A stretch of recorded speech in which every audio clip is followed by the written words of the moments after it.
3 centenaires accueillis en héros. 3 derniers survivants d'une page sombre que l'Amérique a passée sous silence pendant un siècle.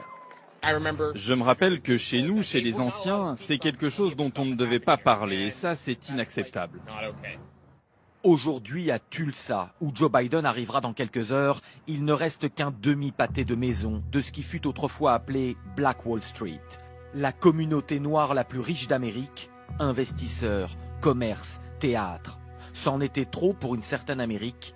Une foule d'habitants blancs, soutenus par les autorités de la ville, vont se déchaîner dans un massacre les 31 mai et 1er juin 1921.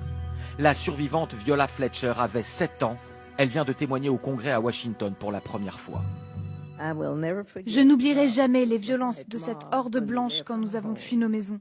Je revois encore ces hommes noirs abattus, les corps noirs alignés dans les rues. Je sens encore la fumée. Je vois encore les incendies et j'entends encore les avions voler au-dessus de nous. Oui, des avions privés ont lâché des bombes incendiaires dans ce qui fut le premier bombardement de l'histoire sur le sol américain. Arrivé le lendemain, la garde nationale mit un terme au massacre. 300 morts selon les estimations, 35 pâtés de maisons réduits en cendres et des dizaines de milliers de sans-abri.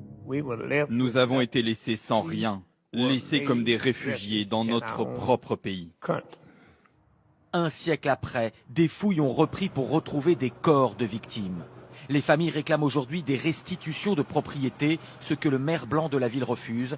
Le massacre de Tulsa n'est au programme des manuels scolaires de l'Oklahoma que depuis l'an dernier.